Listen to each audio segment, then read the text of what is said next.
हमारा कोई जात कोई धर्म नहीं होता है, हम सभी जात को मानते हैं और सभी देवी देवता को मानते हैं, ठीक है ना। और हम हर पूजा इसीलिए करते हैं कि मेरे जितने दाता जजमान हैं, जिनके यहाँ हम बधाई लेने जाते हैं, जिनके बच्चे को हम दुआ देते हैं, तो उनके घर से जो कुछ भी मतलब खजाना आता है उनके घर से, हम पूजा इसीलिए करते हैं कि उनका खजाना इसमें लगे, कि माता रानी करे मेरे दाता जजमान, मेरे जितने भी मेरे जो भारत देश में लोग हैं वो सब सुरक्षित रहे, अच्छे रहे, माता रानी सबको खुश रखे, इसीलिए हम ये पर्व करते हैं। पहले क्या है कि लोगों के मन में था कि किन्नर शराब दे देंगे, किन्नर बदुआ दे देंगे, किन्नर का गाली लग जाएगा। अरे हम तो खुद एक शराब है, हम खुद एक शराबित है, हम दूसरे को शराब क्यों देंगे। हमें भगवान श्री रामचंद्र ने हमें बनाया है, हम दूसरे के दुआएं में काम आए, बदुआ नहीं। देखिए चेंजेस क्या है कि छठ को बहुत आस्था का पर्व माना जाता है और लोग इसमें बहुत आस्था दिखाते हैं, इसलिए लोग आ रहे हैं, जुड़ रहे हैं, ताकि उनको लग रहा है कि मतलब एक समुदाय इस पूजा को कर रहा, तो उनको भी एक उल्लास है, उनको भी एक मतलब बहुत खुशी है कि किन्नर समाज इस पूजा को कर रहा, तो हम भी उसमें शामिल हो। इसलिए कल से लोग आ रहे हैं, माथा टेक रहे हैं, पूजा में शामिल हो रहे हैं। कल खरना के दिन भी काफ़ी भीड़ थी, कद्दू भात में भी लोग यहाँ शामिल हुए, तो हमें भी खुशी हो रही है कि आम समाज हमसे जुड़ रहा है, जो बहुत बड़ी बात है हमारे लिए। सबसे बड़ा तो ये कि जो आसपास के लोग पहले हमें धिक्कारते थे, आज वो हमसे जुड़कर हमारे साथ पूजा में शामिल हो रहे हैं, आज हमारे साथ वो घाट भी जाएंगे, जो बहुत बड़ी बात है हमारे लिए। नहीं, इसमें कोई कठिन नहीं लगता है, क्योंकि हमारी ज़िंदगी इतनी कठिन है, तो ये कठिन कुछ नहीं है हमारे लिए। नमस्कार, सुशील संवाद में स्वागत है। मैं शशि भूषण। छठ महापर्व का आज तीसरा दिन है, मतलब संध्या का सूर्य भगवान के डूबते सूर्य का अर्घ्य दिया जाएगा। लेकिन हम एक ऐसे परिवार में लेकर आपको आए हैं जहां छठ महापर्व अपने आप में पहले से ही एक खास है और ख़ास हो जाता है। हम पिछले साल भी दिखाए थे और इस बार फिर से दिखा रहे हैं। किन्नर जो परिवार है, किन्नर समुदाय के लोग, वो यहाँ पर छठ पर्व कर रहे हैं और पूरी धूमधाम उस विधि विधान के साथ कर रहे हैं। तो इनका छठ पर्व करना, क्योंकि हम सब अपने खुद के लिए करते हैं, लेकिन ये पूरे समाज के लिए करते हैं। तो चलिए इनसे हम बात करेंगे, ज़्यादा देर नहीं, और आपको दिखाते हैं। अभी तैयारियां चल रही हैं घाट जाने के लिए, और ये हमारे साथ रोजी जी हैं, ये तैयारी कर रही हैं, फास्टिंग में हैं। बाकी जो लोग हैं वो आएंगे और इसके बाद जो है उनसे भी हम रूबरू कराएंगे। जिसे हमने बताया तीसरा दिन नहाए खाए और खरना के बाद, और कुछ ही देर में लोग निकलेंगे। तो सबसे पहले रोजी जी, आपका बातचीत करने के लिए स्वागत है। नमस्ते। सबसे पहले तो मेरा नाम हुआ रोजी, सबको जय छठ मैया। बताइए, आप लोगों ने छठ की शुरुआत कैसे किया और क्यों छठ क्यों करते हैं? देखिए सबसे पहले तो ये होता है कि हमारा कोई जात कोई धर्म नहीं होता है, हम सभी जात को मानते हैं और सभी देवी देवता को मानते हैं, ठीक है ना। और हम हर पूजा इसीलिए करते हैं कि मेरे जितने दाता जजमान हैं, जिनके यहाँ हम बधाई लेने जाते हैं, जिनके बच्चे को हम दुआ देते हैं, तो उनके घर से जो कुछ भी मतलब खजाना आता है उनके घर से, हम पूजा इसीलिए करते हैं कि उनका खजाना इसमें लगे। कोई किसी के पास भी आप मांगोगे तो कोई ऐसे ही आपको उठा के नहीं देगा, तो हमारे जरिया हम उनके घर से दान लेके आते हैं और अपने पूजा में लगाते हैं कि माता रानी करे मेरे दाता जजमान, मेरे जितने भी मेरे जो भारत देश में लोग हैं वो सब सुरक्षित रहे, अच्छे रहे, माता रानी सबको खुश रखे, इसीलिए हम ये पर्व करते हैं।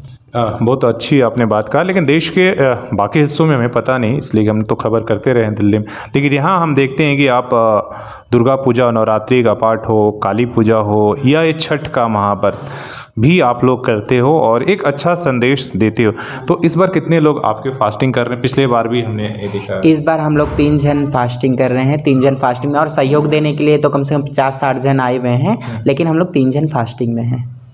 तो ये दिन जो 4 दिन का महापर्व है, इसको कठिन नहीं लगता है कि इतना फास्टिंग करना? और किस नहीं, इसमें कोई कठिन नहीं लगता है, क्योंकि अगर देखा जाएगा तो हमारी ज़िंदगी एक कठिन है, हमारी ज़िंदगी एक पीढ़ी से गुजर रही है। तो हम ये जो ज़िंदगी हम ये ज़िंदगी पाए हैं, आगे ज़िंदगी हमारा ऐसा ना हो। हम भी अपने मतलब ये देश में जैसे हर बच्चे एक घर परिवार एक संसार, खुशी संसार के जैसा खुशी से अपने व्यतीत करे, वैसा हम भी व्यतीत करें। इसीलिए हमारी ज़िंदगी इतनी कठिन है, तो ये कठिन कुछ नहीं है हमारे लिए। बस माँ से हम दुआ मांगते हैं कि हम कठिन रहे, मेरे दाता जन्मन जो हमें 2 रोटी दे रहे वो कठिनाई में ना रहे, वो हमेशा अच्छे से रहे, खुशी रहे। बहुत अच्छी बातचीत आप कर रही हैं और बता रही। ये आपने बड़ी करिंदे से सजाया है, हालांकि हम लोग भी छठ करते रहे हैं, देखें। तो ये सब सिखाया किसने? इसलिए कि आप क्या बिहार या उत्तर प्रदेश से रहने वाला, घरों में कभी आपने देखा है या कहाँ से? नहीं, बिहार उत्तर प्रदेश से तो नहीं है, मैं उड़ीसा से हूँ। बट उड़ीसा में तो उड़िया फैमिली तो मनाती नहीं होता है। सीखा? बस छोटे से जाते थे। मेरी गुरु करती थी, एक आपके जानते होंगे, आज से 6 साल पहले एक नगमा किन्नर करके वो करती थी। तो उनके पास जाते जाते हमने सीखा कि ऐसा ऐसा किया जाता है, ऐसे ये फूल ऐसा चढ़ाया जाता है, ये प्रसाद ऐसे दिया जाता है। तो उनसे सीख के फिर बोलते हैं ना कि सास बैठ जाने के बाद में उनकी बहू करती है, तो ये ऐसा ही हमारा भी पीढ़ी दर पीढ़ी चलते आ रहा है। हाँ, शुरुआत हो रहा है। पहले लोग डरते थे, लेकिन यहाँ किन्नर समाज है, चलो डर। अभी हम देख रहे हैं कि पूरा परिवार जो आस पड़ोस है वो भी आपकी यहाँ पर हम देख रहे थे कि अभी जब आप थाल दौरा सजा रही थी तो सब लोग मदद कर रहे थे। ये बदलाव कैसे, मतलब क्या ऐसा चमत्कार आप लोगों ने किया है, किस तरीके से देखिए, लोग सहयोग पहले क्या है कि लोगों के मन में था कि किन्नर शराब दे देंगे, किन्नर बदुआ दे देंगे, किन्नर का गाली लग जाएगा। अरे हम तो खुद एक शराब है, हम खुद एक शराबित है, हम दूसरे को शराब क्यों देंगे? हमें भगवान श्री रामचंद्र ने हमें बनाया है, हम दूसरे के दुआएं में काम आए, बदुआ नहीं। क्योंकि किन्नर को एक रूप कहा जाता है मोहिनी।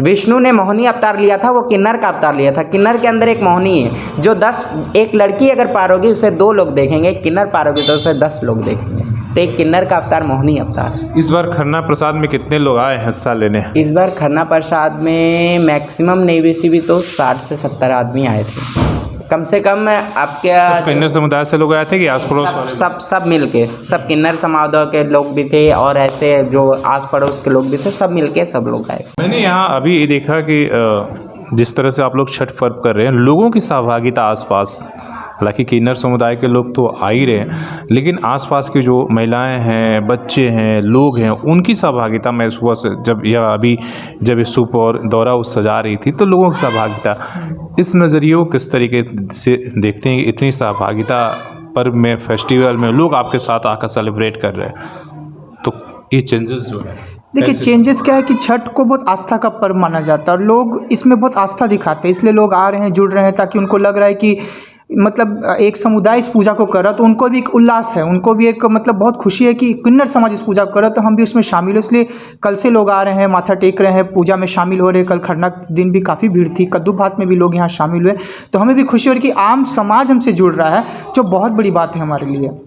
और आसपास के लोग हमसे जुड़ रहे हैं। सबसे बड़ा तो ये कि जो आसपास के लोग पहले हमें धिक्कारते थे, आज वो हमसे जुड़कर हमारे साथ पूजा में शामिल हो रहे हैं। आज हमारे साथ वो घाट भी जाएंगे, जो बहुत बड़ी बात है हमारे लिए। तो ये अच्छा लग रहा है कि लोग हमें सहयोग कर रहे हैं, चाहे वो आस्था से जुड़कर करें या और चीज़ों से, अन्य चीज़ों से, लेकिन सहयोग तो मिल रहा है ना। सबसे बड़ी बात तो सहयोग का है। इस छठ पर्व में इस बार सूर्य भगवान से क्या मांगेंगे, क्या दुआ रहेगा भगवान से आप लोग? इस बार सूर्य भगवान से ही दुआ हमारी है, यही प्रार्थना है प्रभु से कि प्रभु फिर से कोरोना जैसी महामारी हमारे देश में ना आए और जितने जन हैं, जीव जंतु हों चाहे मानव हो, हर एक के जीवन में कल्याण करे और सबको भरपूर आशीष दे। जो भी है सबकी आंखों को खोले भगवान, कि जो आंखें आज लोगों की बंद है, जो अंधकार में डूबे हैं, बहुत गलत कर रहे हैं, बहुत सारी चीज़ों को ऐसे लेकर के जा रहे जो होना नहीं चाहिए। तो भगवान से यही प्रार्थना है, सूर्यदेव से ही प्रार्थना है कि भगवान सबकी आंखों को खोले, ऐसा प्रकाश दे कि हर एक मानव में मानव को देख सके। कितने साल हो गए? ये 7वां 8वां साल है जब हमारा समुदाय इस पर्व को कर रहा है। देखिए श्रद्धा तो दिल से होती है और दिल से जो श्रद्धा उत्पन्न होती है उसकी बात ही अलग है।